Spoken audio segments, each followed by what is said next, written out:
work as a night watchman. I operate in a building owned by a government agency. They specialize in science and research related to space exploration.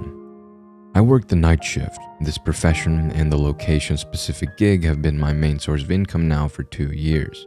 I've generally had nothing but enthusiasm for my job. The reason I was a candidate is because of my experience as a combat veteran. I had already proven that I was trustworthy to keep secrets. Things seen and heard that most of the population is not exposed to was far from new to me. In the first 6 months, I received training on how to check on every major part of the headquarters. I could not believe the freedom of mobility my superiors gave me. They issued my first master key, and my retinal scan was in their system. I patrolled a building divided into 4 sections. These were aeronautics research, human exploration and operations, science, and space technology. The science sector was further split into 4 more wings. They were astrophysics, earth science, heliophysics, and planetary science. I entered areas usually restricted from the public. I signed non-disclosure agreements swearing the utmost confidentiality. After these steps, I could go anywhere on the property. A lifetime of being an avid fan of Carl Sagan made me appreciate my access to everything. Granted, I was always on camera whenever I stepped into any of the main areas. So even if I did have an interest in bringing anything home with me, there was little to no chance I would get away with it. There was one titanium door I was not allowed to walk through though. There was no label on its front, so I knew it was not an office belonging to an executive. There was also no surveillance camera in the vicinity focused on the door. I always wondered what was behind there. I can remember asking my trainer what the room held, and he moved on to a different topic. I did not press the issue, I was too new. I always wanted to ask somebody else, but on the graveyard shift there was rarely anyone else there with me. I was the only security personnel. None of the top brass would be present during the ridiculous hours I kept. I came to form a semi-close relationship with one of the surveillance agents named Tom. He would usually clock in around 7 a.m. During brief morning moments, we would establish a rapport. I once asked him what was behind the door. I even had Starbucks delivered in an attempt to bribe him. "It was once used as an archive of various life forms found in the ocean," he said with a shrug. "Not completely sure. It's used for discarded down parts that engineering has no use for anymore, if I had to guess." One night I walked by the door. Everything was completely silent. I would break policy and listen to a podcast through Bluetooth while doing my checks. On this particular night, I was enjoying nothing more than the sound of my footsteps as I paced the halls. That was when I heard a scream. I slammed my fists on the door. I announced myself as trained if they needed help. Everything became quiet again. I contemplated what I should do. Giving my director a call and asking for further guidance was a surefire way to irritate him. Still, my conscience did not tolerate the notion of ignoring a cry for help. My mind always went to the worst-case scenario. I retrieved my cell phone and called someone of higher rank. At first, he listened to my recounting. Once I gave him the geographical location of the entranceway, his tone changed. He became dismissive. "It's creaky pipes," he said. "Put in a work order for the maintenance team to take a look at it in the morning." My curiosity would not go away. I wondered if detainees from foreign lands were there, or if it was something far more insidious than even I could imagine. My paranoia only grew. One morning when Tom walked in, I pulled him to the side. We spoke in a vestibule which led to a computer room. "Part of my job consists of taking out the trash from every office during my shift," I said. "There's been many times when I've noticed that your wastebasket is empty, and I know it's not for the lack of paperwork you do. I usually look the other way because I want to give you the benefit of the doubt, and I respect you." He looked at me with a dumbfounded expression. He tried to utter something around a bunch of nervous stutters. I interrupted him and continues. "The door that no one seems to know anything about has some sort of very real significance. I also don't believe that there is no surveillance cameras in that hallway. I think it's hidden, and if that's the case, I need you to secure it for when I enter it tonight. I need your help getting a master key to it, which I know you have. If you don't, then I'll report my findings." My blackmail worked. He slipped me a key with a handshake later on in the morning before I left for home. I had every intention of using it as soon as I could. I waited until the dead of night. The middle of my shift was the prime hour for isolation. I would exploit the lack of oversight on my shift.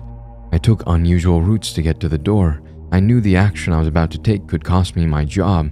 It seemed like the right thing to do. I slipped the card into the motion sensor.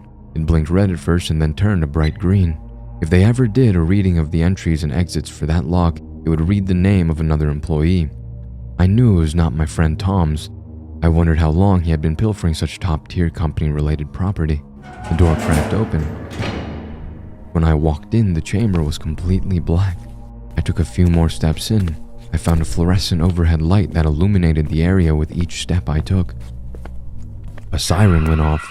A shriek made me feel as though my eardrums were about to burst. I looked around to see if any strobe lights were spinning, but did not see any. I turned around and saw another lock inside of the room. It was near a metal slab that held stacks of manila envelopes. I put the key into it and the alarm ceased. Although I had made the trouble signal evaporate, I still expected men with guns to crash in. I expected shouted orders to get down and surrender. I had a nightmarish vision of someone putting a black bag over my head. I knew they would bring me to a secret prison on an island in the middle of nowhere. I gazed around the room. Everything seemed primitive. There were large machines that looked as though they came off a battleship from the 80s. They were rust-covered and grimy. There were so many metallic, spindly, and industrial contraptions. Cobwebs and dust blanketed everything. In each corner of the ceiling were larger speakers, and they were not a brand I recognized. It seemed as though they were custom built for this place. I turned the corner and peered into the adjacent room. I could not believe what I saw. A podium with illustrations of seraphim wings stood in the center of the domain. A circular glass encasement wrapped around the top. I approached it and peered through the translucent barrier. A horrible smell greeted me. I found another slot. I used the key once more to get the glass to retract and fold so I could see the contents on the top of the slab. It was a thick stack of yellow legal pads. Each page contained finely printed chunks of text in fine calligraphic handwriting. I began reading from the top. I flipped through the pages. I found the author to be a well-known scientist I had small interactions with regularly. Within the last few months, the document began. I have received a series of acoustic sound waves. The scales I used to track their sonic trajectories gave me accurate measurements. I have determined that it comes from the asteroid Icarus. These readings make it even more difficult to capture. Their erratic and unpredictable distances are challenging. They formulated actual syllables, albeit unfamiliar ones.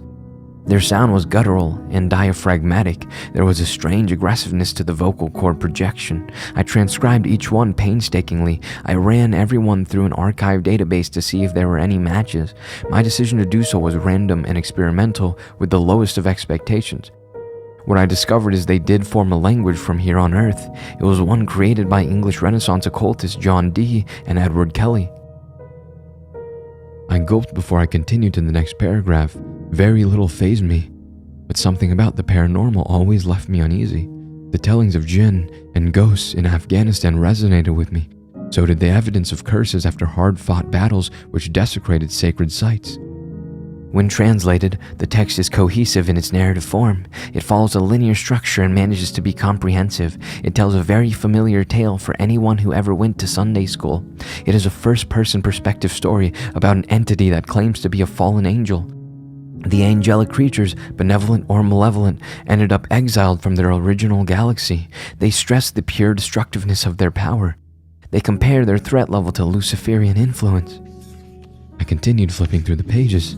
There was a variety of strange charts and glyphs scattered throughout.